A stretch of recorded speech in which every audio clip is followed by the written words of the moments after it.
L'appellation Côte du Roussillon Village est une appellation qui se situe en piémont des Pyrénées. Les Pyrénées vont apporter ces fraîcheurs nocturnes qui apportent à l'arrivée beaucoup d'équilibre et beaucoup de fraîcheur au vin. Ici, on fait référence à des grenaches, à des vieux carignans.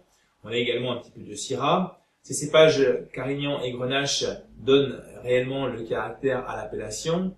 Et le domaine Ségala s'est révélé à travers une culture raisonnée, bio, même si elle n'est pas officielle, ces raisins. Ce sont des récoltes manuelles, du grain par grain, et donc on a une grande exigence, une grande rigueur quant à la qualité des raisins produits. Ensuite, on a des longues macérations et des élevages prolongés. Nous sommes ici sur un millésime 2008, un très beau millésime, un millésime qui donne des vins avec beaucoup d'harmonie. Voilà le genre de millésime que j'affectionne tout particulièrement. Cette appellation Côte du Roussillon Village est une appellation aussi qui abrite les Mauries. Ça, c'est pour la petite histoire. C'est pour ça qu'on peut retrouver aussi quelques petites analogies au niveau des arômes. Alors, c'est un vin qui est d'une couleur intense, noire presque. On est vraiment sur des grenats très profonds.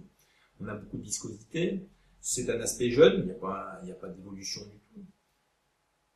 Le nez révèle des notes de confit et cuite, presque un peu cacaotées. On va retrouver des fruits noirs, le côté kirché. On a les épices et puis on a une fraîcheur aussi apportée par des petites nuances balsamiques, qui sont apportées par la garrigue environnante.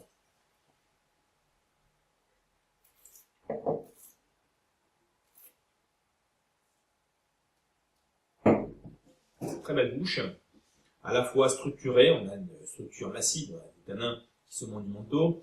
C'est bien enveloppé par une très belle chair, une chair accompagnée d'arômes kirchés.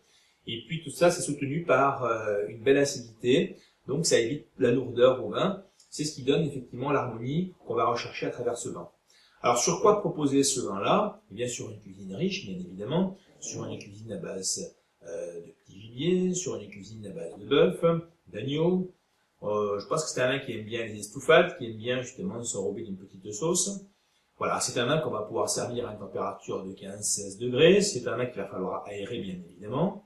Voilà, c'est un vin qu'on peut boire dès maintenant, mais je vous invite quand même à attendre une dizaine d'années parce que il y a réellement un potentiel énorme à travers ce vin. Et je pense que d'ici 10 ans, eh bien, il va révéler beaucoup plus de sa complexité, qui actuellement semble un petit peu retenue. Et la jeunesse, bien entendu, pas forcément un allié pour des vins éloquents. C'est un vin qui se gardera, c'est un vin qui gagnera en complexité, en richesse. Donc sachez les conserver si vous le pouvez, sinon eh bien aérez-les 3-4 heures à l'avance dans une carafe bien évidemment.